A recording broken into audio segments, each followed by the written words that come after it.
할렐루야. 8월 19일 월요일 새벽 기도를 시작하겠습니다. 사도신경으로 우리의 신앙을 고백합니다. 나는 전능하신 아버지 하나님 천지의 창조주를 믿습니다. 나는 그의 유일하신 아들 우리 주 예수 그리스도를 믿습니다.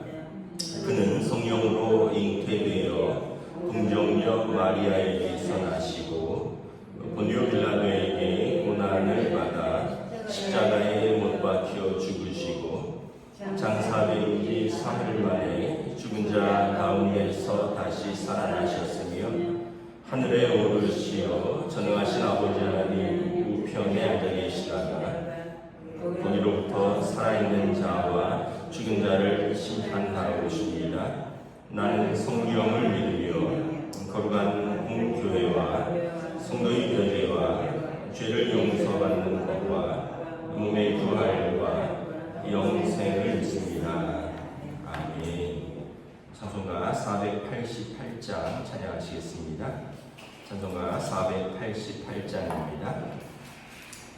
이 몸의 소망은 뭔가 우리 주 예수 그일생 우리 주 예수밖에는 믿음이 아주 없도다. 주 나의 반석이시니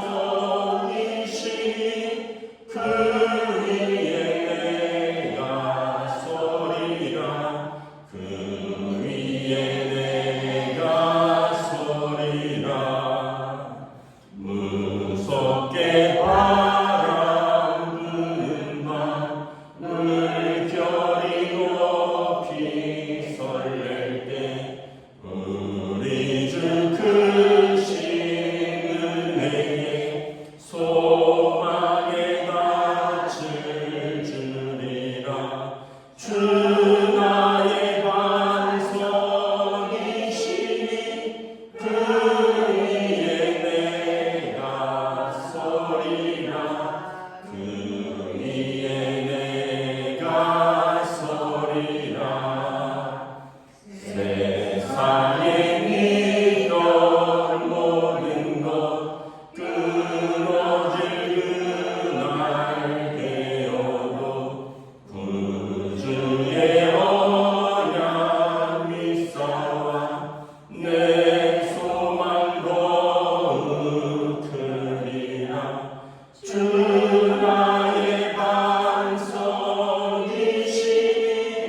그 위에 내가 서리라. 그 위에 내가 서리라. 바라던 천국 올라가 하나님 앞에 배울 때 구주의 의를 힘입어 어여시 바로 서리라. 주 나의 반석이시니 그 위에 내가 서리라. 그 위에 내가 서리라. 아멘. 오늘 우리에게 주신 하나님 말씀은 구약성경 열왕기하 25장 18절에서 30절까지 말씀입니다. 열왕기하 25장 18절에서 30절까지 말씀입니다. 다 찾으신 줄 알고 저와 여러분들이 한 절씩 교도하도록 하겠습니다. 열왕기하 25장 18절에서 30절입니다. 시위대장이 그의 제사장 스라야와 부제사장 스바냐와 성전 문지기 세 사람을 사로잡고 또 성중에서 사람을 사로잡았으니 또 군사를 거느린 내시 한 사람과 또 성중에서 만난 바 왕의 신종 5사람과 백성을 징집하는 장관의 서기관 한 사람과 성중에서 만난 바 백성 60명이라. 시위대장 느부사라단이 그들을 사로잡아 가지고 리블라 바벨론 왕에게 나아가매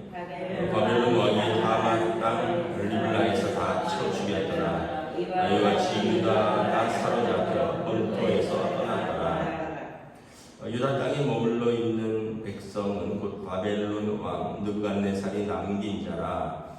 왕이 사반의 손자 아이감의 아들 그달리아가 관할하게 하였더라. 모든 유대 지휘관과 그를 따르는 자가 바벨론 왕이 그달리아를 지도자로 세웠다함을 듣고 이에 그달리아의 아들 이스마엘과 가레아의 아들 요하감과 느부가 사람 다후메스의 아들 스라야와 마가 사람의 아들 야사냐와 그를 따르는 사람이 모두 미스바로 와서 그달리아에게 나아가니 그달리아가 그들과 그를 따르는 군사들에게 맹세하여 이르되 너희는 갈대아인을 섬기기를 두려워하지 말고 이 땅에 살며 바벨론 왕을 섬기라. 그리하면 너희가 평안하리라. 아니라 시로의 왕은 에비사마의 손자 그달리아의 아들 이스마엘이 그와 10명을 거느리고 와서 그달리아를 쳐서 죽이고 그와 같이 미스바에 있는 유다 사람과 갈대아 사람을 죽이니라.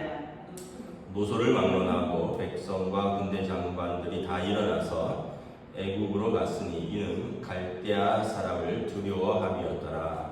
유다야 여호야김이 사로잡혀간 지 37년 곧 바벨론의 왕 에월무로당이 즉위한 월년 12월 그달 27일에 유다의 왕 여호야김을 옥에서 내려와 그 머리를 들게 하고 그에게 좋게 말하고 그의 지위를 바벨론에 그와 함께 있는 모든 왕의 지위보다 높이고 그 죄수의 의복을 벗게 하고 그의 평생에 항상 왕의 앞에서 양식을 먹게 하였고 읽겠습니다.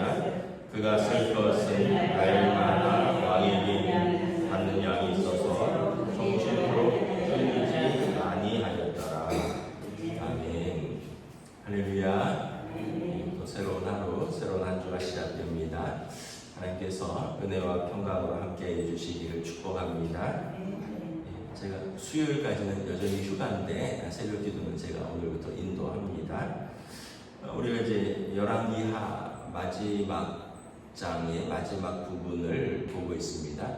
유다가 멸망하는 내용입니다. 바벨론이 세 차례에 걸쳐서 침공하였고 마지막 시드기야 왕 때 이제 예루살렘 성을 1년 반 동안 포위하고 무너뜨리고 그리고 왕의 아들들을 왕 앞에서 죽이고 왕의 두 눈을 뽑고 왕을 손에 수갑과 족쇄를 채워서 바벨론 땅으로 끌고 가고 성벽을 헐어버리고 성전의 금과 은과 좋은 기물들 그리고 불태워버렸죠. 금을 벗겨가려고 성전의 기둥들에 있는 높은 곳에 있는 금을 벗겨가려고 불을 내서 이제 금을 녹아내리게 하고 이런 걸 다 가져갑니다. 그래서 예루살렘은 폐허가 됩니다. 오늘 18절에서부터 쭉 보면 끝까지 저항하는 사람들 어떻게 되느냐 다 잡아가지고 바벨론 땅으로 끌고 가고 바벨론 왕이 본보기로 죽여버립니다. 바벨론에게 저항하면 이렇게 된다라는 거죠. 그리고 22절부터는 그 땅에 총독을 세워서 그달리아를 총독으로 삼고 그가 이제 다스리게 하는데 24절에 보면 그달리아가 이렇게 말합니다. 너희는 갈대아인을 섬기기를 두려워하지 말고 이 땅에 살며 바벨론 왕을 섬기라. 그리하면 너희가 평안하리라. 그런데 25절부터 26절에 보면 그 남아있는 저항군들이 그달리아 총독을 살해하고 그리고 애국으로 도피합니다. 이제 그 땅에 계속해서 그 강압 통치, 무단 통치, 그리고 저항, 또 살해, 진압 이런 것들이 반복되는 역사가 이제 70년간 반복되는 겁니다. 유대인 역사와 우리나라 역사가 좀 비슷한 면이 있습니다. 사실 바벨론은 굉장히 먼 거리에 있는 나라입니다. 한 직선 거리로는 한 1000km 될 거예요. 그런데 이게 이제 그 당시에 강을 따라 움직이기 때문에 실제로 이렇게 움직이면 1600km 정도 떨어진 나라입니다. 그 멀리서 와서 정복을 한 것이죠. 이게 이제 유다의 역사라면, 우리나라는 일본이 우리나라에 침략을 해서 마치 바벨론의 절반을 우리가 포로 생활로 했죠. 일본은 바다 건너서 이제 온 것이고, 뭐 바다 건너니까 비행기 타고 뭐 1시간이면은 부산까지 가지 않겠어요? 그러면은 수백 킬로인데 뭐 바다 건너서 오니까 약간의 뭐 차이가 있겠지만, 어쨌든 바벨론의 포로 생활 70년, 우리나라는 이제 만 35년이죠. 1910년에 나라가 망하고 1945년에 해방이 되었으니까 35년. 딱 유대의 그 포로 역사에 우리나라가 절반입니다. 그리고 오늘 본문에 보면 저항하는 사람들 다 죽여버렸죠.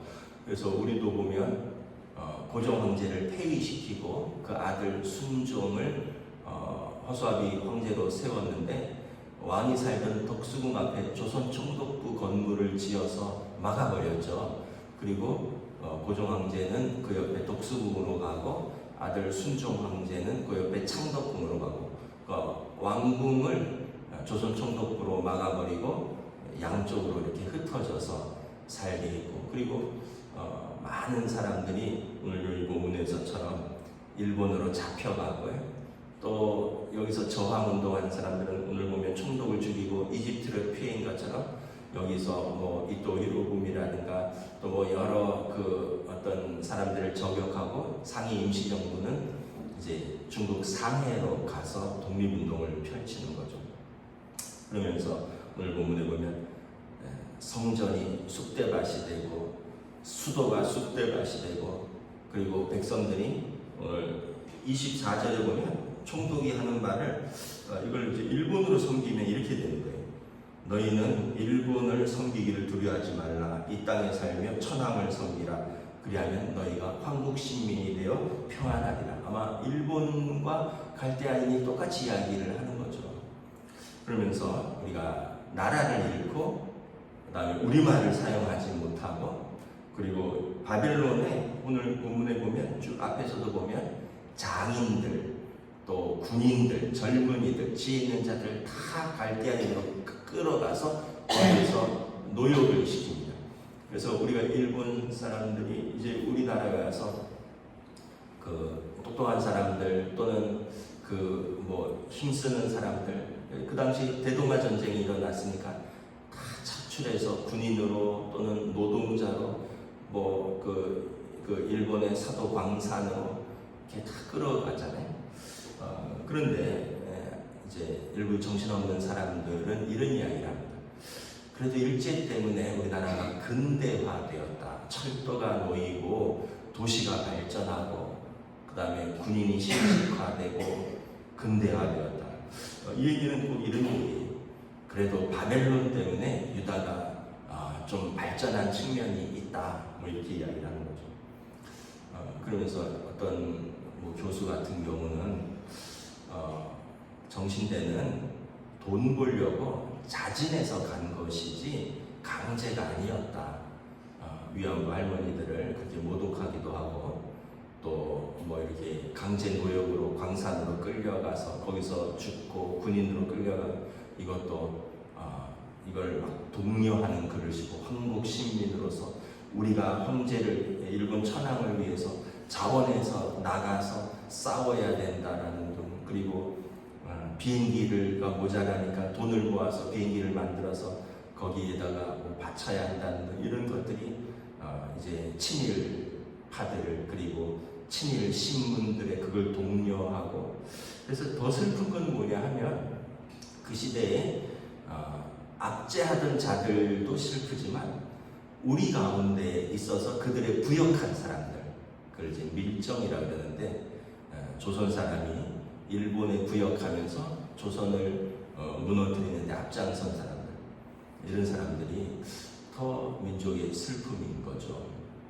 그래서 이제 보면 그 역사 속에서 참 우리가 나라에 이른 슬픔들 그리고 역사를 올바로 세워야 되는데 그런 것에 대해서 올바로 하지 못한 부분들 그리고 지금도 엉뚱한 주장을 하는 사람들 그런 것을 보면 우리가 참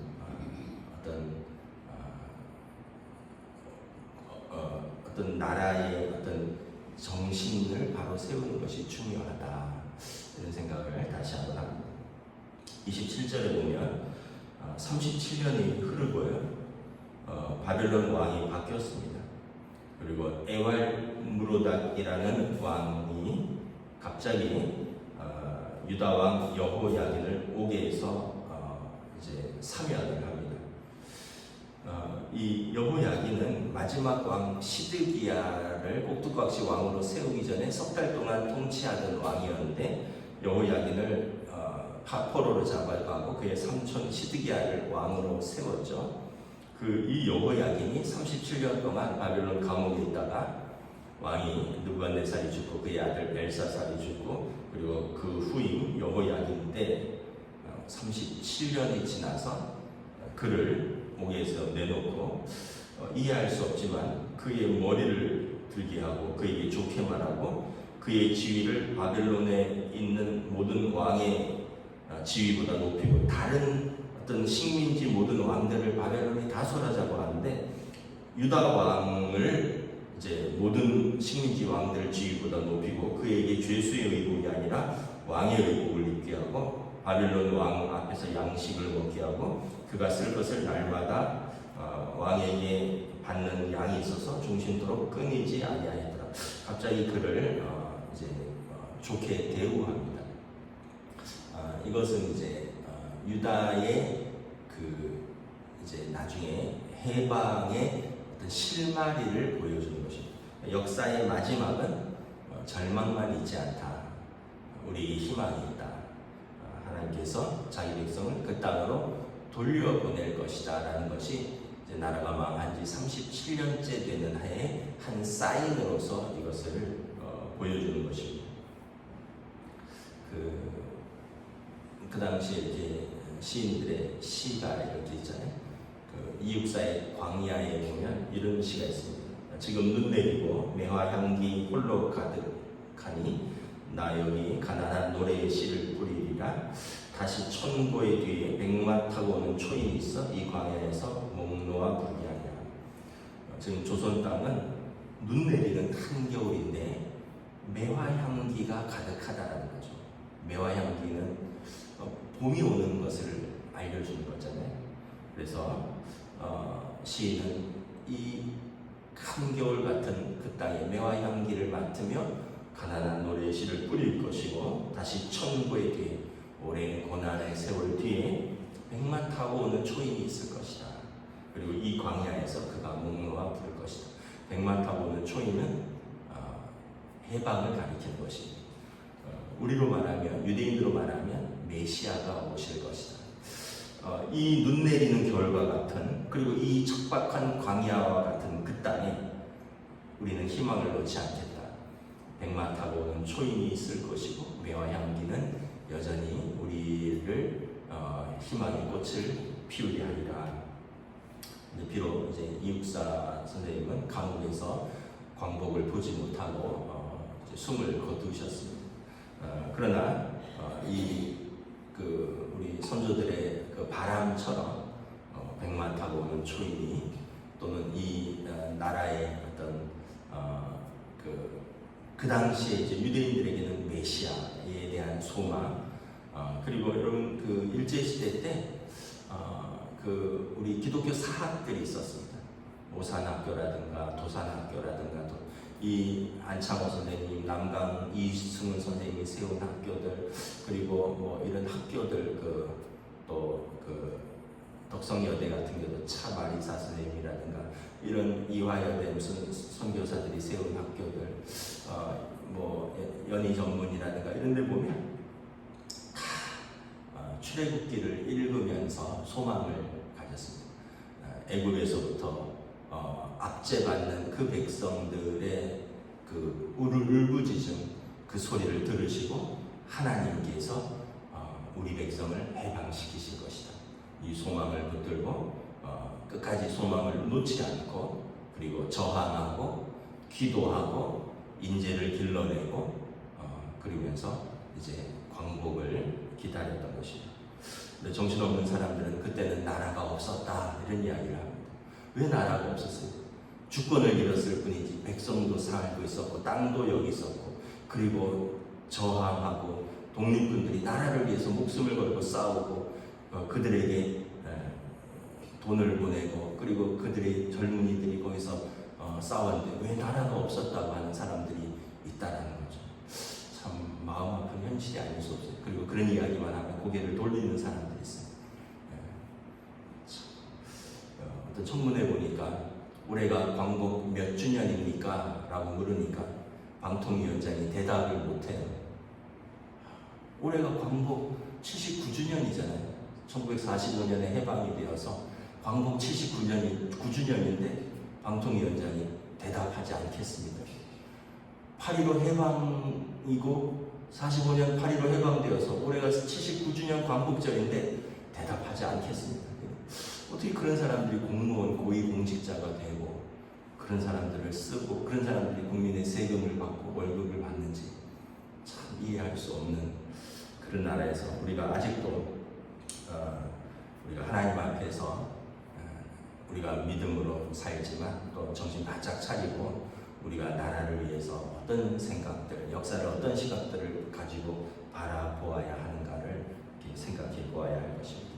말씀을 마치겠습니다. 유다는 멸망하지만 하나님께서 다윗의 횃불을 끄지 않으셨습니다. 그리고 예수 그리스도께서 메시아로 이들 가운데 오셔서 그리고 이 땅에서의 한 나라의 해방과 한 나라의 자유와 한 나라의 평화뿐만 아니라 이 땅 모든 피조 세계의 자유와 이 땅 모든 피조 세계의 평화와 그리고 하나님 나라를 위해서 예수 그리스도께서 오신 것입니다. 저와 여러분들이 이 믿음을 가지고 아무리 절망스러워도 소망을 가지고 믿음으로 사는 저와 여러분 되시기를 우리 주님의 이름으로 축복합니다. 기도하겠습니다. 하나님 은혜를 감사합니다. 오늘도 우리에게 주신 말씀을 통해서 또 역사의 교훈을 우리가 바라봅니다. 나라를 잃는다는 것, 또 어떤 식민지에서 고통받는다는 것, 그러기 위해서 나라가 강해야 되는데 나라가 부패하고 또 나라가 무너지고 그래서 많은 젊은이들이 전쟁에서 죽고 많은 여인들이 수치를 당하고 그리고 땅이 폐허가 되고 포로가 되어가는 그 땅 속에서 그들에게 그래도 하나님을 바라보며 메시아가 오실 것을 바라보는 그 믿음과 그 소망이 있었기에 하나님께서 다시 그 땅을 회복시키는 것을 바라봅니다. 70년의 포로 생활 후에 하나님께서 그 땅으로 돌아가라는 그 명령을 내리신 것처럼 오늘 또 우리 대한민국의 역사 속에서 우리도 많은 고난이 있었고 많은 외세로부터의 침입이 있었고 그럼에도 불구하고 또 우리나라를 사랑하시고 또 우리나라를 지금까지 인도하여 주셨는데 이제 우리가 다시 하나님 앞에서 또 민족 앞에서 역사 앞에서 우리가 나라를 사랑하고 이 나라를 올바로 지켜나가며 또 믿음으로 살아갈 수 있도록 저희들을 인도하여 주시옵소서. 감사를 드리오며 우리 주 예수 그리스도 이름으로 기도드리옵나이다. 아멘. 하늘에 계신 우리 아버지의 이름을 거룩하게 하시며 아버지의 나라가 오게 하시며 아버지의 뜻이 하늘에서와 같이 땅에서도 이루어지게 하소서. 오늘 우리에게 일용할 양식을 주시고 우리가 우리에게 잘못한 사람을 용서하여 준 것 같이 우리 죄를 용서하여 주시고 우리를 시험에 빠지지 않게 하시고 악에서 구하소서.